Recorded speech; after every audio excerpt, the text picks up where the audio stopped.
As of 2013, the pet food industry was dominated by only 5 multi-conglomerate companies. Yet when a consumer walks into a store, it's easy to assume that there is a vast array of choices for their dog or cat, and the ability to choose that one perfect food.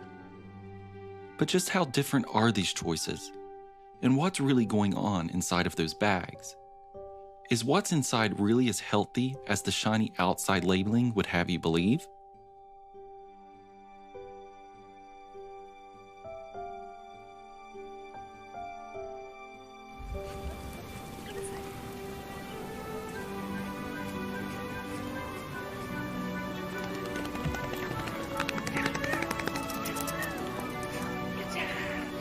My name is Karen Becker, and I'm an integrative veterinarian here in Bourbonnais, Illinois.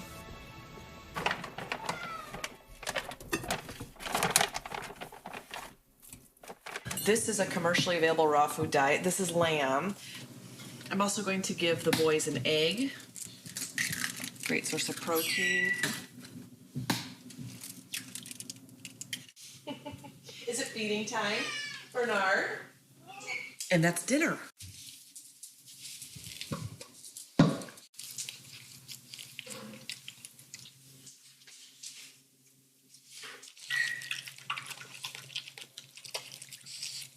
Oh my, what time is it?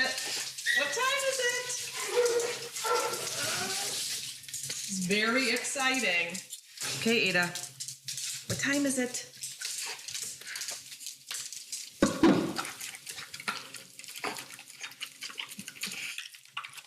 So there's a problem in the pet food industry, and most pet owners aren't aware that there's a problem.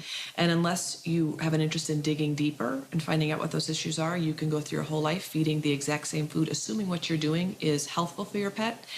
And once you start digging, the evidence becomes overwhelming that the industry has significant issues. The human-animal relationship is deeply embedded in our society. It is estimated that 80 million dogs are in the United States, with 96 million cats.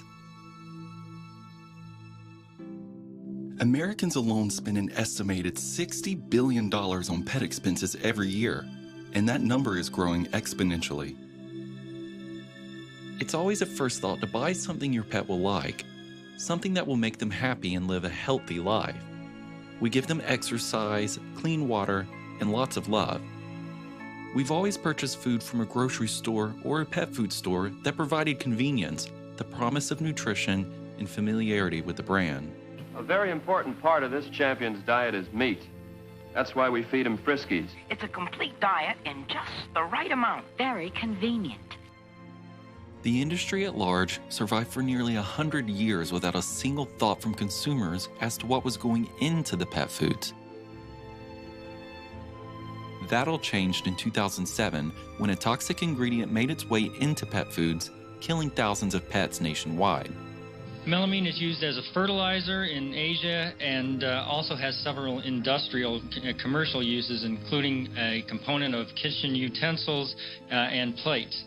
The association between melamine in the kidneys and urine of cats that died and the melamine that was in the food they consumed is undeniable. Additionally, melamine is an ingredient that should not be in pet food at any level. Following the 2007 recall, one central question began to resonate amongst consumers. What are dogs and cats actually supposed to eat? It's confusing because the pet food industry is telling us what to feed our pets, really more based on what they want to sell us than what's necessarily good for the pet. She is Oprah Winfrey's veterinarian and now an author, and her new book is called The Royal Treatment. Please welcome Dr. Barbara Royal. Good morning. Good morning. Thank you so much for being here. So let me ask you this. What are the things that we're giving them that we shouldn't? And then what should we be giving them that we aren't? So no corn, no wheat, no soy. After many years of R&D, we have found that corn is still the best available source of carbohydrates when processed and refined properly.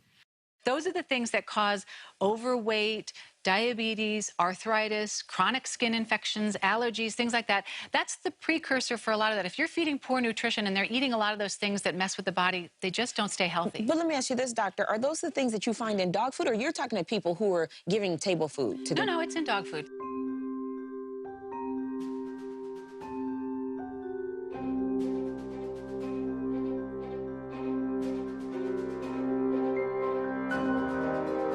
During the war, there was a moratorium on using the metal cans for canned food. So they said you can't use metal cans for dog food anymore. You have to use that for ammunition. So somebody said we need to make the dog food something we could put in a paper bag. And that's how they did it. And nobody thought at that time that making a kibble, and eventually the way that we process it now, could ever be a health detriment to the dog. Now, because of the way that the world is, corn and wheat have become so subsidized and so cheap. It's a super cheap way to make a food for somebody who can't say no. That is just too snug. She needs to get on her diet, change her food, and then she can do it. Trouble if you can just get a sling. There's definitely an epidemic of problems now in animals that I don't think we've seen anything like it in history. Every animal that comes in to see me, they'll say, oh, they're basically healthy, but the list of problems is immense. So it's not that they're healthy, they're actually suffering from many, many maladies. A lot of the same maladies that we see in people. We have animals that have, diabetes and arthritis. They have autoimmune disorders. They've got allergies. And part of the reason for that is because we are actually creating these problems. It's a huge epidemic of problems. All of them, I believe, can be linked to a very simple problem of diet. I would say I rarely get home before 8. There are days when I stop appointments at 3, just so I might make it home by 6. I would like to not work this late. I would like to not work this hard. I don't see any way around it right now. I know my family would like me home more. My daughter said to me, Mommy, when you're done writing this book and doing this conference, could you not do another one? I know, I'm interesting, huh? I know, I smell like all those animals. They do not hurt each other ever. They've been doing this for 12 years. Do you look 12 years old? No, you don't look 12 years old. Do you know why you don't look 12 years old? Because your parents feed you excellent food. There's two. Look next. Yes, it's your dinner time? It's supper time? And then eventually, I figure out my own dinner. Let's see if he wants a little. He likes to come out for some of it. You put this down and they're just like arrows just right on it. Absolutely the best thing they can imagine. And they're so excited about eating. And it's gone.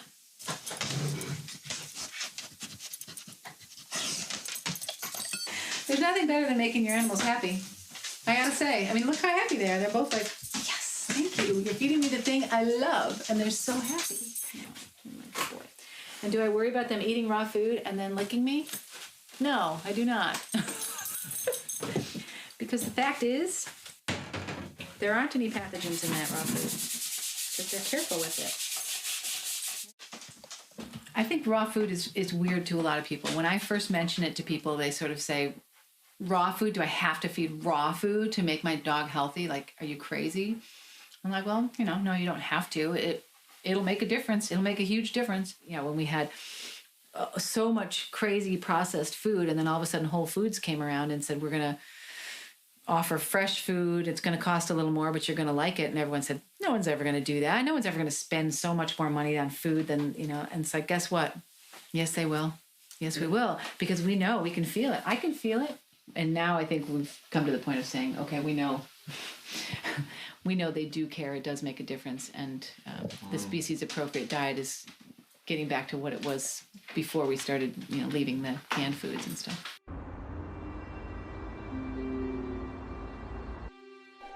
Dogs and cats have at least, hopefully, a wonderful, loving, caring owner, but Mother Nature doesn't. And so when animals become injured, they're on their own. They usually starve or die of secondary infection, unless they happen to meet up with a wildlife rehabilitator. So this is the red-tailed hawk. He was hit by a car and has a broken wing.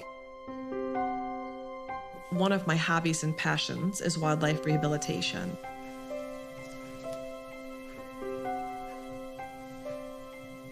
This is Cordelia's pouch. Cordelia, are you a sleepy girl?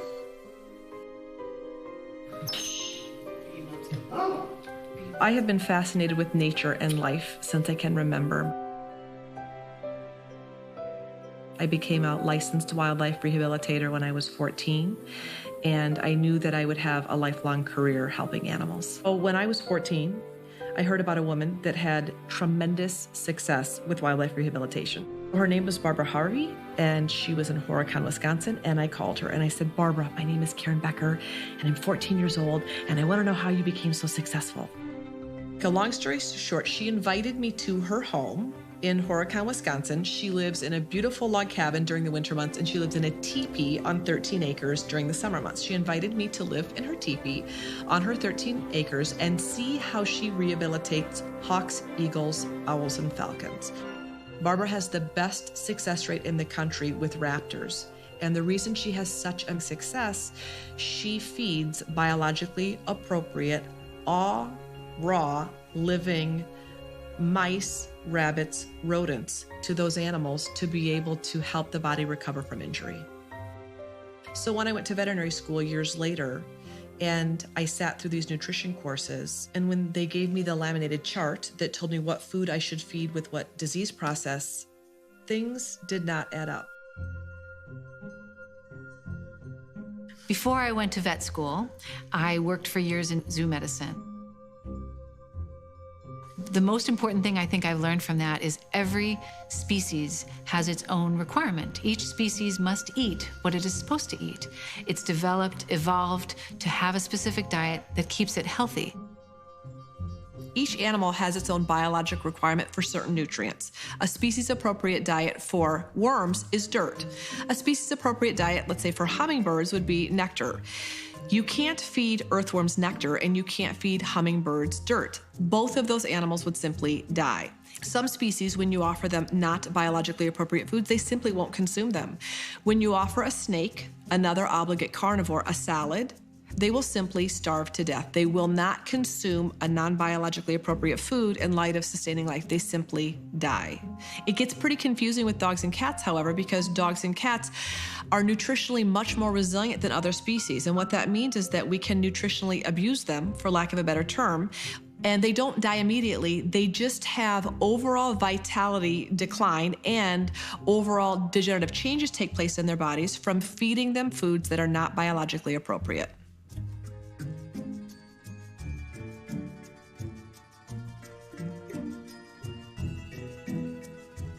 Cats, being obligate carnivores, have to consume meat to be able to thrive. They do not have a biologic requirement for any type of carbohydrate. They have a very high protein requirement, a very high moisture requirement, and a moderate fat requirement. Cats originally we thought were domesticated to guard the granaries because cats don't consume grain. Cats consume mice that consume the grain, and so by domesticating cats, we assumed that there was a mutually beneficial relationship. We do know in the last 100 years, since we have produced cat foods on the market, that cats have experienced significantly more kidney disease, and we know that they have experienced obesity, organ failure, and diabetes at a much higher rate, and certainly we need to begin evaluating what role nutrition has in some of those degenerative diseases. Kidney disease is the #1 killer of cats, and we know that asking cats to process an entirely dehydrated food, such as kibble, can be very detrimental to kidney health. Dogs evolved from the gray wolf, and we know that dogs came phylogenetically out of the order Carnivora, which means they're carnivores. In 1993, the International Society of Zoologic Nomenclature redefined Canis lupus familiaris as just Canis lupus. These are the people that define what category, what taxonomy animals fit into and why. This society concluded that dogs were genetically identical to wolves. They shared 99.9% of the DNA. We know that genotypically, the genotype, the DNA is identical. What has changed over the last 200 to 400 years is the phenotype. Phenotype is the jacket, which is what pets look like. We have bald dogs, dogs with white fluffy hair, blue eyes, dogs with crazy tufts of hair on their body and no hair anywhere else, speckled dogs, short-legged dogs, double-coated dogs. We've created these fantastic varieties of breeds because we like diversity in what we see. Despite the fact that we have bred dogs to have certain characteristics, we have not bred out of them their Canis lupus DNA. So yes, just as you can have brown hair, blonde hair, or you can have blue eyes, green eyes, brown eyes, your nutritional requirements as a human being remain the same, despite the fact that you look vastly different depending on what your DNA dictates. One of the biggest problems with the pet food industry is there has been very poor research done into what actually is appropriate and isn't appropriate. There isn't anybody that's really minding the store and saying, here, we really know that this is needed for pet food. The major companies criticize raw diets, warning consumers against the hazards of feeding raw meat to pets, claiming it can make your animals sick. However, those companies who repeatedly criticize feeding raw diet have yet to produce a single study to provide any substantial evidence to support their claims. The problem with the types of research studies that you are describing, they would go at least 7 to 8 to 10 years in length before you would get a definitive answer. Within our legal requirements and frameworks, it's not FDA's responsibility to do such studies. The research has not been done on raw foods, not because there isn't an interest, but because the $1 million it takes to fund that particular research simply isn't there. Now, integrative veterinarians are working on that, but traditional veterinarians will say, until we see the research, we're not interested in recommending this particular food for dog and cat owners. We just don't believe it's safe and healthy. The frustration is that we don't have clinically proven research demonstrating that dry and canned foods are wildly helpful for pets as well. The larger corporations are not very interested in proving or disproving the value of their food because they're already making $1 billion on it, and there's no reason to do that research.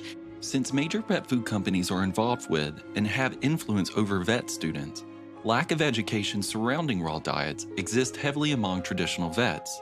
When clients come to veterinarians who have not been educated about raw foods at all and say, I'm considering feeding my pets raw meat, of course the logical conclusion is, why? There's a lot of bacteria in the raw diets, and it's kind of a ticking time clock. You could harm them, or why would you do that, or it's risky. I think raw food has too much of a potential for negative side effects that it's just not worth it. People's biggest question is there could be pathogens or bacteria, parasites within the food that could cause illness to pets. When dogs eat raw diets, their feces, their poop, has a lot of bacteria. Let's talk about eating shit. Dogs, if given the opportunity, will eat poop. We tend to look the other way when dogs do this. Dogs lick their butts. Dogs do a variety of behaviors that if humans or other animals were to do it, we would die. Dogs and cats, being carnivores, are equipped to be able to process their evolutionary food source, which is raw meat. all of their digestion has acclimated and has evolved to be able to process whole, living, unadulterated protein. So from ripping and tearing, their dentition is set up to be able to process meat. Their stomach acid is very acidic, in fact, a pH of 1, which is highly acidic. That stomach acid is in place to be able to neutralize pathogens or potential harmful bacteria that could be present in the food. From the outside, the pet food industry looks like the perfect industry. There are beautiful packages. There are diets for every disease and disorder.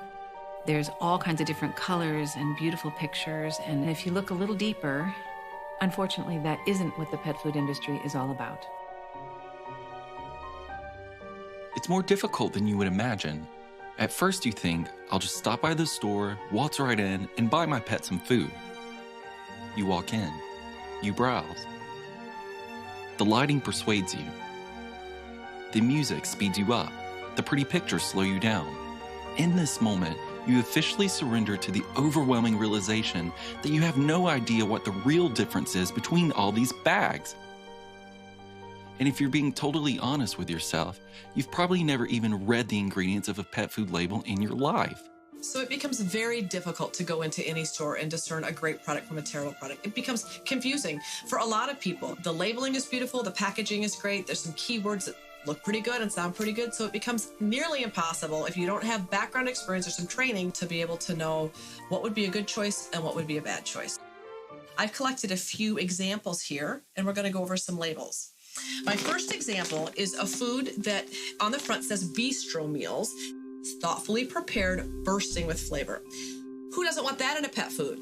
First ingredient is corn. Second ingredient is soybean meal. Third ingredient is beef and bone meal. Fourth ingredient is ground wheat, followed by animal fat preserved with BHA. We can stop there. BHA is a toxic preservative that should not be found in any human or pet foods, despite the fact that it is. The first three ingredients are carbohydrates that are totally unnecessary, followed by a totally toxic preservative. So, cute bag, not up to par. Next, we have a food that has won actually several packaging awards because it's so beautiful. There are chunks of meat falling from the sky and a beautiful ear of corn. Here we have a nice array of radioactive colors that have been added in. For you, the consumer, dogs and cats cannot see all these different colors. This is added in because you think, my gosh, it looks beautiful. My pet would love it. But the amazing buzzwords like playful life, what pet owner doesn't want their pet to have a playful life? This is just entirely marketing. First ingredient, ground yellow corn, totally biologically unnecessary. Second ingredient, chicken byproduct meal, totally rendered and inappropriate in terms of quality to be nourishing your dog with. Third ingredient, corn gluten meal, very allergenic, totally unnecessary. Fourth ingredient, whole wheat flour, and then animal fat. Although this food really looks to be beautiful and something you'd be interested in nourishing your pet with, my recommendation is to avoid it. Over here, they have a special little tagline, OptiHealth with prebiotic fiber. There's a lot of these patented words or trademarked words that companies will use to help kind of discern their product having something special included as a means of you coming back and buying it because other brands that you're comparing it to doesn't have the OptiHealth included. So good marketing on that behalf. This particular food is fabulous quality if you were a goat. When you add up organic brown rice, organic oats, organic millet, organic barley, organic grain sorghum, organic peas, organic potatoes, that portion of the ingredients in this particular food doesn't outweigh the organic chicken or the chicken meal. Healthy, really, what are you supposed to say? Unhealthy? The worst possible food, in my opinion, you could ever feed your dog because number one ingredient, beef byproduct, soy grits, high fructose corn syrup. What is byproduct? Byproduct is what's left over after an animal has been slaughtered and all the edible parts have been removed. The criticism lies in the mystery of the meats being used. What is quality? Quality is a term used when discussing how good or bad the raw material that goes into the food actually is. Whether this protein comes from diseased animals, euthanized animals, roadkill, human food waste, or processing, the industry doesn't have to disclose the source of the ingredients. that doesn't prevent them from easily proclaiming that every ounce of their pet food is of the highest quality. The issue is on the back of the dog and cat food bag, it doesn't say rendered terrible quality protein. It doesn't say that. We also can't list legally grade A USDA inspected meat. So this leaves this giant gap for the consumer to have to fill in that void, and it's wildly confusing. The controversy with kibble exists because dry food is void of moisture. When your animal eats dry food, they're put in a permanent state of dehydration. The quality and sourcing of where the ingredients came from is kept secret. And even if the ingredients were perfect, the manufacturing process to make a meat product shelf stable for extended periods is performed at extremely high temperatures. This creates two potent carcinogens, heterocyclic and acrylamides. However, most companies do not disclose to the consumer what temperature their foods are cooked at, and they act as if the trace amounts of carcinogens pose no threat.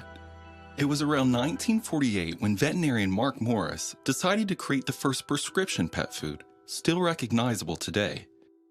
At the time, Mark Morris was critical of pet foods for lacking quality ingredients, and he wanted to make a superior product backed by scientific research. He teamed up with canning manufacturer Burton Hill to fulfill his vision.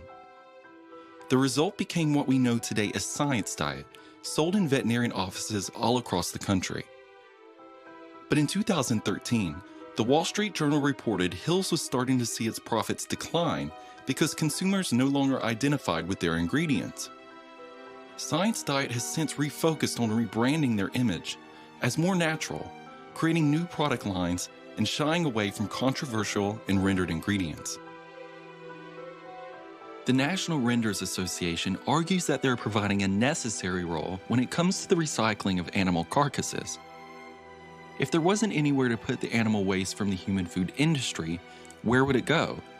In the earth? In the air? In the ocean? It all has to go somewhere.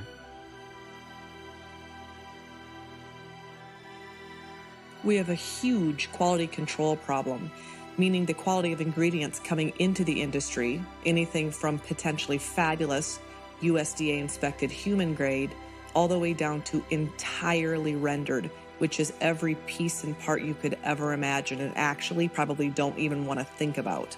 The final result is used to manufacture hundreds of products, everything from soap to candles to pet food to cosmetics. Pet food manufacturers get their raw ingredients from a variety of sources. Ingredients can be leftovers from the human food processing plants, leftovers from slaughterhouses or ranchers and farmers that have had animals die. Those industry leftovers and dead animals are collected by rendering facilities. Pet food companies blend these recycled ingredients together with synthetic vitamins and minerals to create a profitable, quote, complete and balanced diet that is then marketed to pet lovers. I'll tell you a story you'll never forget. A story about you and your cigarette.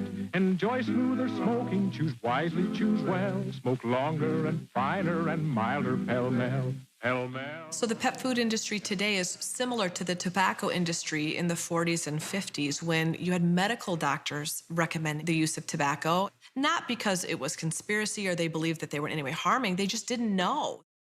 Tens of thousands of doctors, general practitioners, surgeons, specialists, doctors in every branch of medicine were included. Very similar, in my opinion, to what's happening in the pet food industry. You have well-meaning, lovely veterinarians recommending foods not because they have sound nutritional background, but because that's all that they know. And in 100 years' time, we have successfully convinced an entire generation of pet lovers that why would you feed anything but dog food or cat food? Looking at the rules that guide the pet food industry, it's easy to see how they are set up to benefit the corporations over the consumer. The regulators have created special terminology for packages, assuming that consumers would be able to guess what they mean. Any product containing the words dinner, nugget, or formula only have to contain 25% actual meat. Any product labeled with only has to contain 3% meat. Furthermore, the so-called flavor rule allows for any protein to be listed on the back. It may be flavored as meat, but in reality, a bag that contains the word flavor may contain little to no meat. By using the keyword flavor on the package, the pet food could, but does not have to contain any meat at all, but it's acceptable for the package to contain an image of a fresh steak. Ingredient panels do display protein percentages, but protein percentages do not represent actual meat content in the product, as protein can come from a multitude of sources. This raises the question if the average consumer knows that the terminology used on packages reveal the exact amounts of meats used in foods. Trying to understand who exactly makes these rules and what their actual legal authority is leads to many different organizations. The Association of American Feed Control Officials is a non-governmental organization. They have a model bill that sets the standards in terms of ingredients, nutrient levels, package labeling in terms of ingredients as well, for pet food companies to abide by. Each year, members of AFCO come together to update their official publication, which defines each ingredient that's allowed to go into pet food. Members of the major pet food companies attend the meetings as well, allowing their voice to be heard when it comes to what goes into pet foods. So, who is AFCO? I think if you look at our websites, we have some very clear statements about the fact that AFCO is not a regulatory organization in itself. That's one thing important. The second is that AFCO doesn't approve products. What we do is we deal with the ingredients and the scientific validation, if you will, of the ingredients that go into the food. And then the actual claim that a manufacturer makes that it's AFCO approved is probably not representing what AFCO itself would say.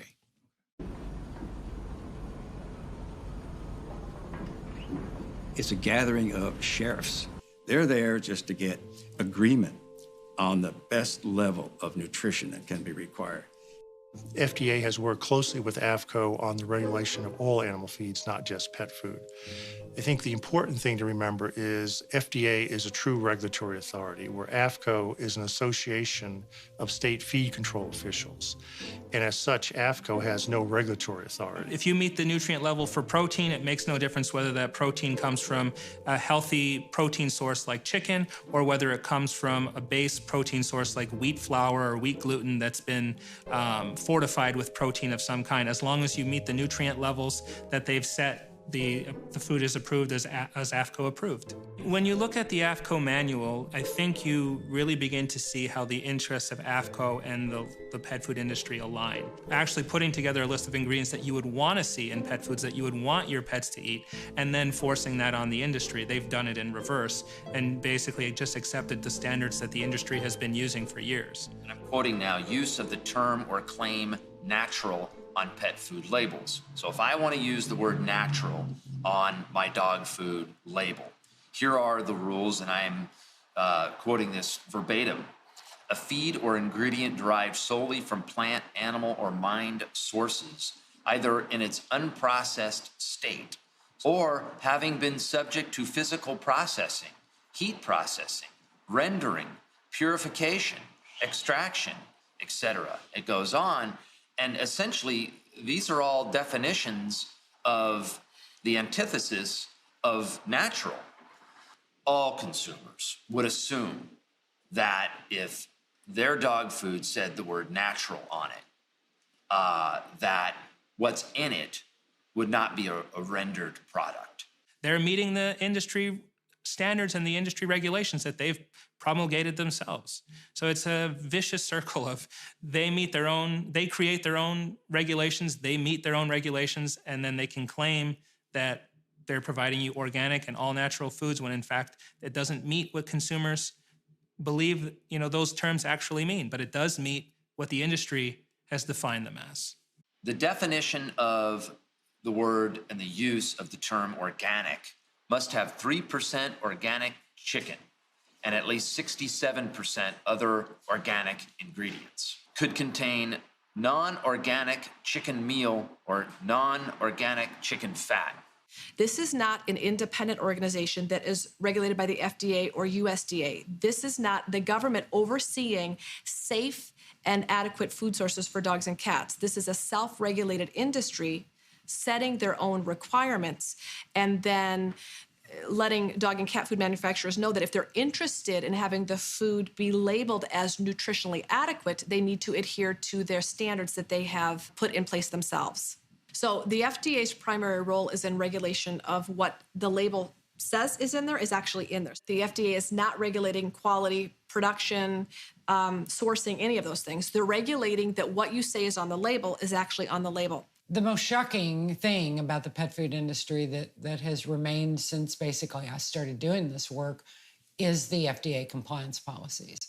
I still cannot understand how an industry is provided by a federal tax-supported organization loopholes to avoid federal law. If you go to the FDA website and just type in compliance policies, and then scroll down the page to animal feed. And there's one after another. They allow contamination by pesticides, contamination by industrial chemicals, contamination by natural toxins, contamination by filth, microbiological contamination, overtolerance, or unpermitted drug residues. It's incredible. The law says that can't be, but the compliance policy says, don't worry. Go ahead, we won't enforce the law. The reforms that need to be done in the pet food industry are not done. There are some steps that I've seen. People seem to be interested. I've had a lot of FDA, you talk to the FDA and they're like, we really want to fix this. But the fact is, it's pet food. And who has the time? And who has the money, really? I mean, we've got bigger fish to fry right now. For all practical purposes, there's nobody looking out for the average dog. In 2006, a mystery illness began to sicken thousands of pets across the United States and Canada, thrusting the industry into the spotlight like never before. Okay, everyone is so freaked out about this recall. Tell us, what do people need to know about this recall? Well, so it's menu food. Menu foods. Menu foods. Menu foods. Oh, menu foods. On March 16, 2007, Menu Foods began recalling dog foods produced in their facilities in Kansas and New Jersey. What disturbs me about this incident is that it confirms yet again that pet food as well as human food is at risk. More than 60 million packages were taken off store shelves last month because they apparently contained wheat gluten that was tainted with the chemical melamine. When the recall was announced, nobody knew what the problem was. Veterinary offices are getting flooded with phone calls from concerned pet owners. Did the people on the other end of the phone sound worried? Yes. Very worried, yes. No official estimates on exactly how many have died so far, but hundreds of pets have suffered. My strong belief is that they were intentionally delaying. The recall happened because they thought they were purchasing a certain protein product called wheat gluten that has actually a pretty high protein count, when in fact they were buying wheat flour that had been laced with cyanuric acid and melamine in order to pass it off as wheat gluten. The way they test protein sources is to do this, to check the level of hydrogen in it, and both cyanuric acid and melamine have high levels of hydrogen, so they just would inject the wheat flour with these poisons and then pass it off as wheat gluten. And the reason they were doing that is that wheat gluten costs a lot more per protein count per ton than wheat flour. When the wheat gluten got into menu food system, it infiltrated all this other pet food. That's when hundreds of pets got sick or died from eating the food made by Menu Foods. That company makes dog and cat food under 90 brand names. In 2007, pet owners didn't have any idea that one manufacturer, Menu Foods, made hundreds of different varieties of food. That was a betrayal of trust to so many pet owners. And this is leading people to wonder at this point, what can we safely feed our pets? Do we need more, I hate to say this, regulation of pet food, more inspection or some way to get to the bottom of this? Purina tonight is recalling a batch of its Purina One dog food. A warning tonight to check the food you are feeding your pet. Many vets are reporting that they are seeing pets getting sick from recalled dog food, food that should have been taken off store shelves months ago. I remember it vividly. I was sitting in my little office. I got a call out of the blue from a woman named Don Majerzak, who told me that she wanted to bring a lawsuit against the entire pet food industry. They knew they had contaminated food. They knew it was poison. They knew it killed animals, and they continued to sell it and put it on the market. I mean, you just don't do that. But it's a money market. They were making money, and I wanted it stopped. CBS News has learned the tainted wheat gluten used in pet food was human grade, meaning nothing but luck kept it from being used in the food people eat too. The most shocking aspect discovered in 2 subcommittee hearings was that the ingredient used in the pet foods that was responsible for killing the animals was actually legal to use in human foods. On top of that, the FDA admitted that there was no penalty given to a company if they failed to notify the FDA in a reasonable amount of time. In this case, Menu Foods faced criticism for failing to notify the FDA for over 3 weeks, even after they confirmed dogs and cats were dying and they knew the cause. But other than complain about the ethics, no one in a government position could fine Menu Foods for allowing the food to continue to be sold, even though they knew animals would die as a result. But Menu Foods would not testify. The lobby group that came in its place was left to explain why Menu supposedly knew tests were making animals sick on February 20th, but didn't tell the FDA until 3 weeks later. Wait a minute. Let's get the record straight. Menu waited more than 3 weeks after finding out that the dogs wouldn't eat their food and were getting sick. They waited 3 weeks. I don't have the facts on Menu, Senator. I don't have I think direct before you came to the hearing, you would have the facts. But on the industry side, they were still maintaining that they were highly regulated, though the evidence exposed by the recall appeared to confirm the fear that the industry wasn't regulated very much. Pet foods are indeed a highly regulated product. They are perhaps the most regulated product on the supermarket shelf. Mr. Nelson was very clear in his statement that AAFCO has no regulatory authority. We've been told by the FDA that there is no pre-market approval of this product sold to consumers. We know that there's no regular inspection of the facilities that make these products. What we are told is that 30% of these facilities will be inspected once or twice over a 3.5-year period. We know that there is no government authority to recall a contaminated product. We know that there was no mandatory state inspection standards established by the Food and Drug Administration across the United States. We know that the claims being made on the label here about this dog food are beyond the claims that can be made about human food.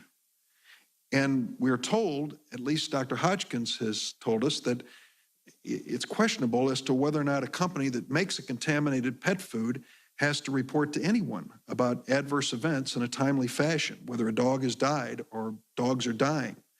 When I go through that long list of things, it's hard to conclude this is a highly regulated product. But in terms of having another outbreak in terms of the scale of 2007, really think that our pets are the canaries in the coal mine, so to speak. The only way we'll know is when our pets start to get sick again. We're still having recalls. We're having chicken jerky that's killing thousands of pets.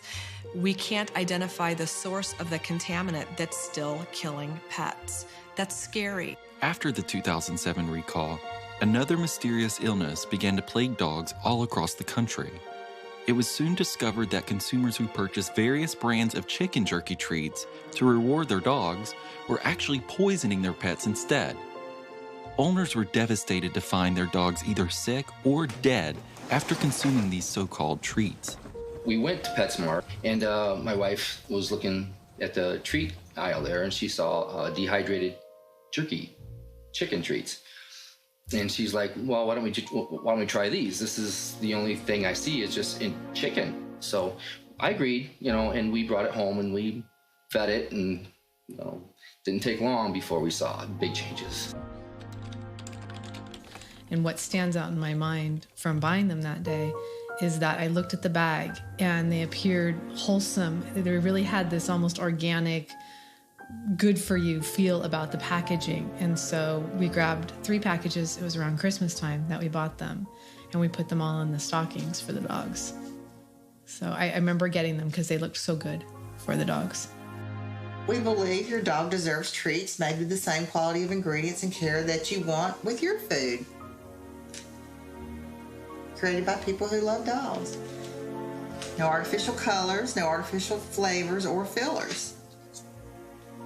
And the list ingredient is very short. The packaging just looks like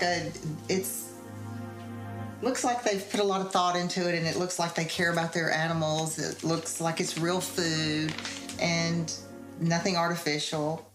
And there's just a kitchen home-style dog. So you just would lend you to think that it's healthy, or it's more natural. It's like a jerky that almost looks like human jerky.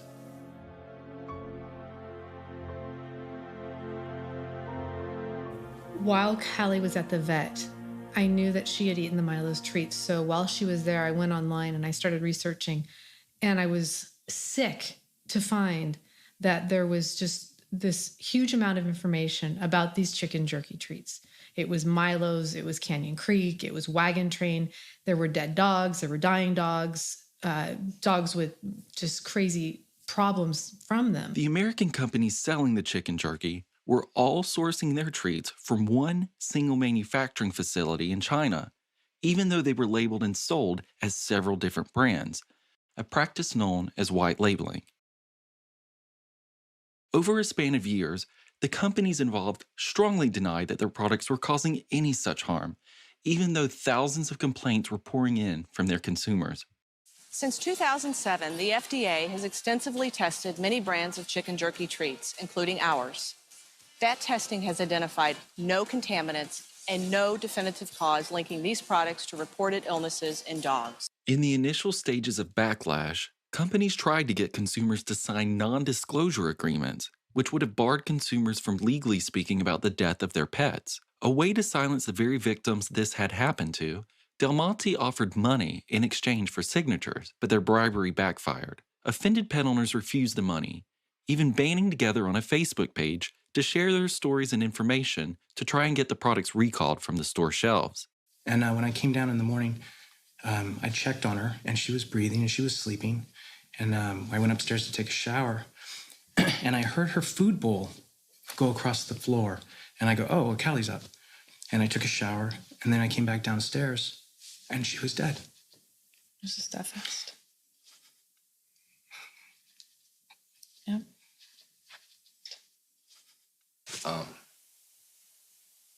Went to move her.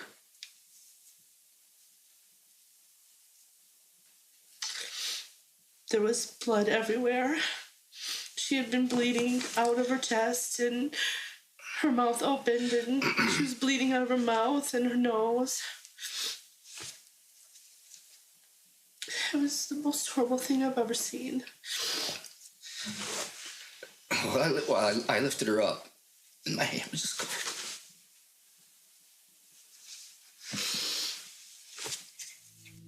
So when I called Del Monte, I received a woman at their, I presume, their call center. And it was almost scripted, her response to me. Any reports out there with dogs becoming sick or dying or anything from our Milos, the FDA did step in. They did extensive amount of testing. They did a 17-step process, in reference to our treats. There has not to this day been any link to any of those reports that consumers put on the internet, nor has there been any contaminants found. That's why they are still on the market today as we speak, and we do stand behind the product. Dogs can get sick from any new treat, any type of food that's new to them, as far as, death or anything like that. Like I said, anything that has ever been reported, the FDA did step in, and there's never been any contaminants or any link to any of those illnesses with a treat. It was crystal clear that the products were not coming off the shelf anytime soon. So my next call was to my local ABC station. Rachel Chambers of Morgan Hill lost her dog Callie yesterday morning. She says it was a sudden and painful death. The vet found that she died after her stomach twisted and ruptured, but it remains undetermined what caused that to happen. According to the FDA, nearly 1,000 pet owners have complained about this product. Despite the FDA warnings, the treats are still on shelves at Target, Walmart, Costco, Petco, and PetSmart.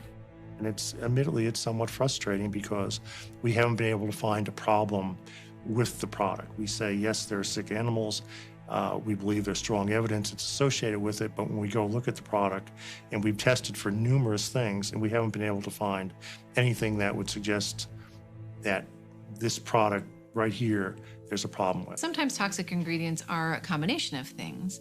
Sometimes a toxic ingredient, is when you mix this with that, and then that creates the problem. So if you're looking for just one thing, it's hard to know what that is. The chicken jerky issue lasted until 2013, nearly 6 years after the first complaints were made. Upon investigation, the New York State Department of Agriculture discovered illegal traces of antibiotics in the treats. Even though it couldn't be proven that the antibiotics had directly caused the deaths of the pets, it was a technical adulterant needed for the State Department to force these companies to withdraw the products in question from the shelves. The trace amounts of antibiotic residue found in these samples are not linked to the FDA's ongoing investigation of chicken jerky products. And again, the trace amounts of antibiotic residue do not pose a health or pet safety risk. It has damaged my trust. I don't trust companies anymore. They don't care about me. They care about my money. And that's a terrible thing. When death or sickness is involved, the cards appear to be stacked against consumers. This is because, according to the United States government, your beloved companion is considered property that is worth little to no monetary value. It's very difficult to put a value on companion animals. The courts have struggled with this. Where it really comes down to a struggle is what are the damages to somebody who has had a pet that's been injured or killed. For the most part, they're still considered a piece of property. Most courts are willing to just do the quickest possible analysis, which is, what did you pay for the animal? How much did you suffer in terms of veterinarian bills or that kind of thing in terms of caring for the animal? And, that's what you're able to recover rather than the sort of emotional connection that you have with the animal or that kind of thing. In 2015, government agencies value human life between $6 and $9 million to provide some leverage to consumers in the unfortunate case that injury or death were to occur. In contrast, within the pet food world, no such evaluation exists. Even in the largest of class action lawsuits, the money awarded to victims whose pets have been directly harmed by pet food is insignificant when compared to the massive profits that companies make each year. So as far as profits are involved, there is no incentive for companies to do what consumers believe is the right thing. I'm Sebastian Gay. I'm the father of a theory of economic valuation of companion animals. Providing an economic valuation for companion animals creates a formula which can then be used to fairly evaluate the worth of a dog or cat. The main problem in the valuation of companion animals was the discrepancy that existed between the true value of a companion animal that veterinarians were giving you in case something happened to them, and the amount of money that people were spending on their companion animals. If settlements like the one in 2007 were not in the millions, but instead in the hundreds of millions, that alone would be a game changer for corporations, who would be under serious pressure to prevent recalls at all costs. I don't think the playing field has entirely changed, but it might soon. It takes a big case, I think, to really change everything.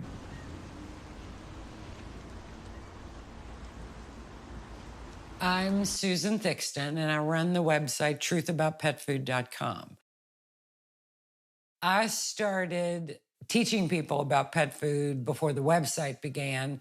About 20 years ago, my own dog, almost overnight, we noticed a tumor on her pelvic bone.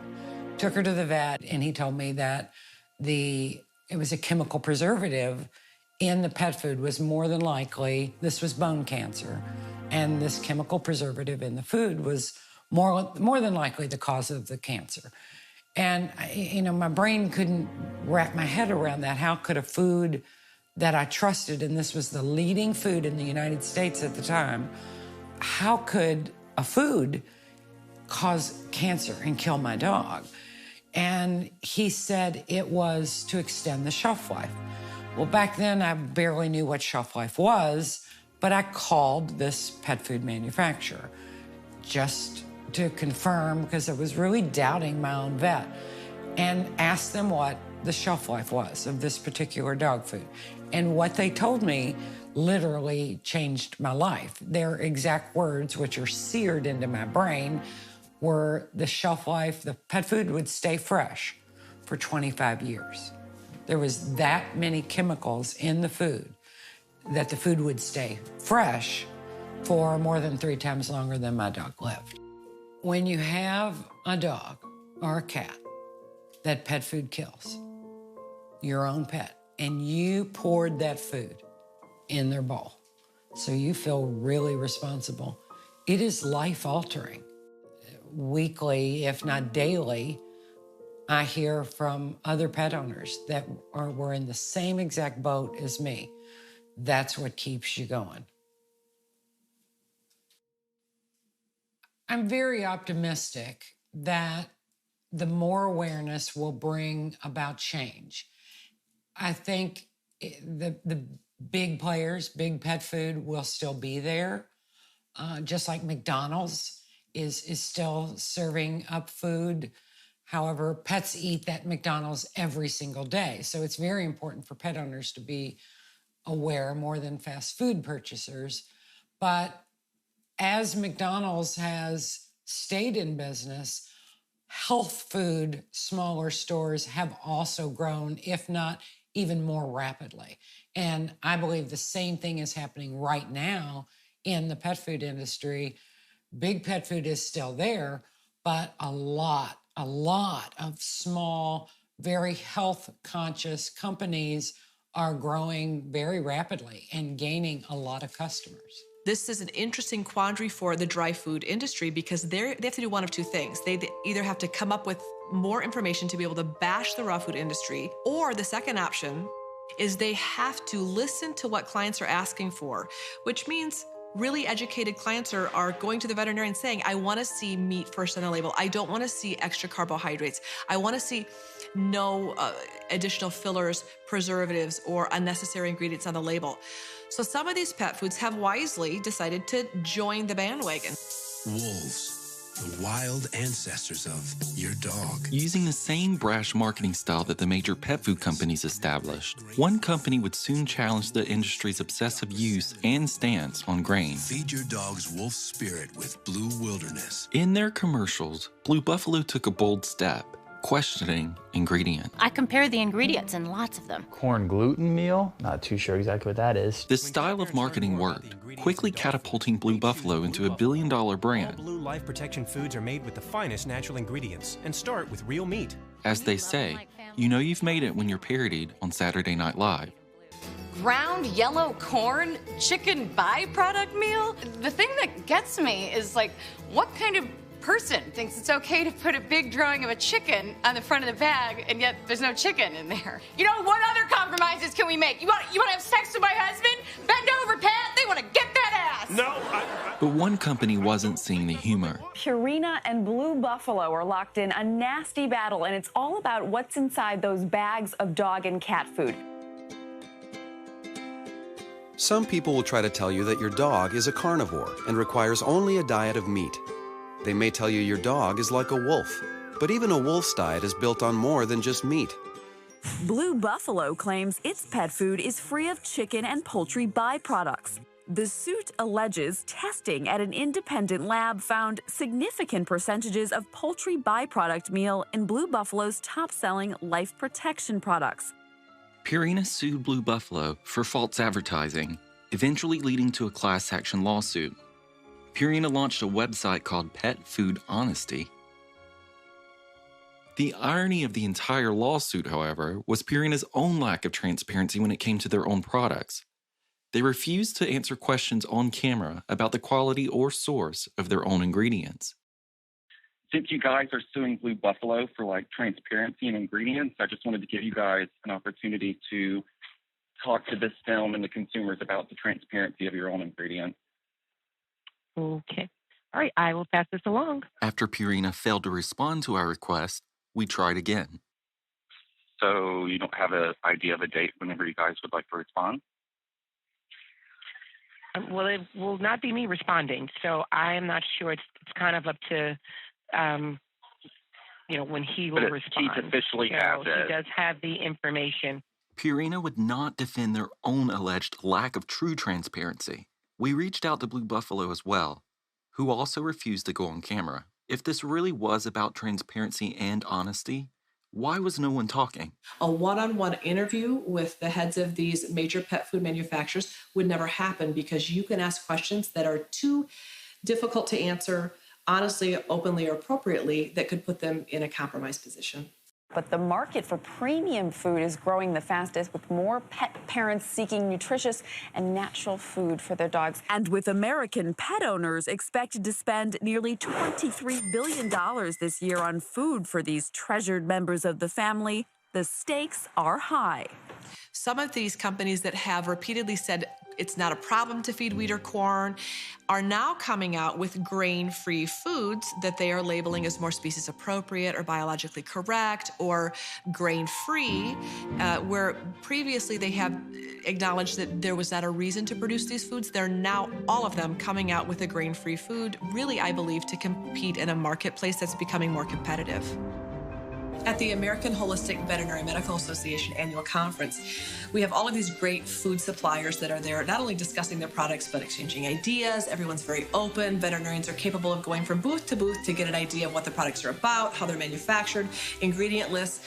The owners of these small pet food companies are passionate, wildly passionate about the products that they're producing, and they're eager to speak with you, and they want you to know more, and they want you to ask questions. Some of the big pet manufacturing companies have acquired a booth at these conventions. And although they're there, I guess, representing themselves, there is no discussion.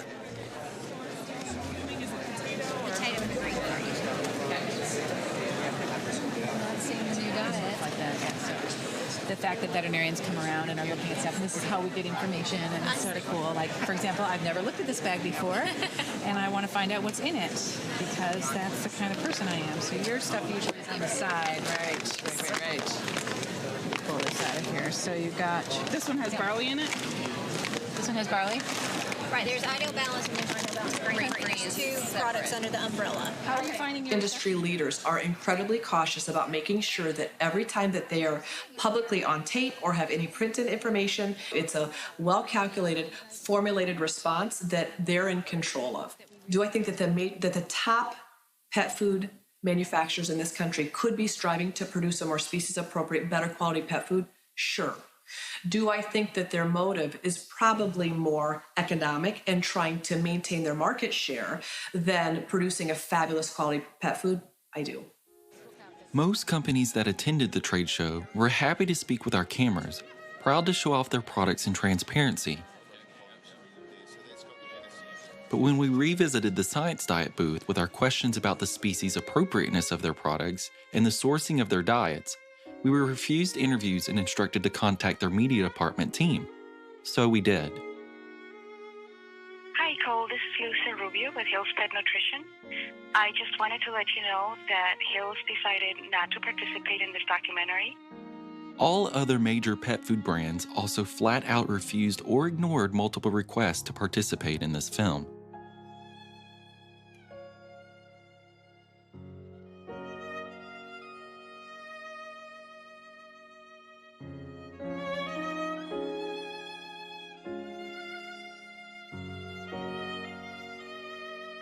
All over the world, independent pet stores are now offering a solution to the growing population of concerned pet owners.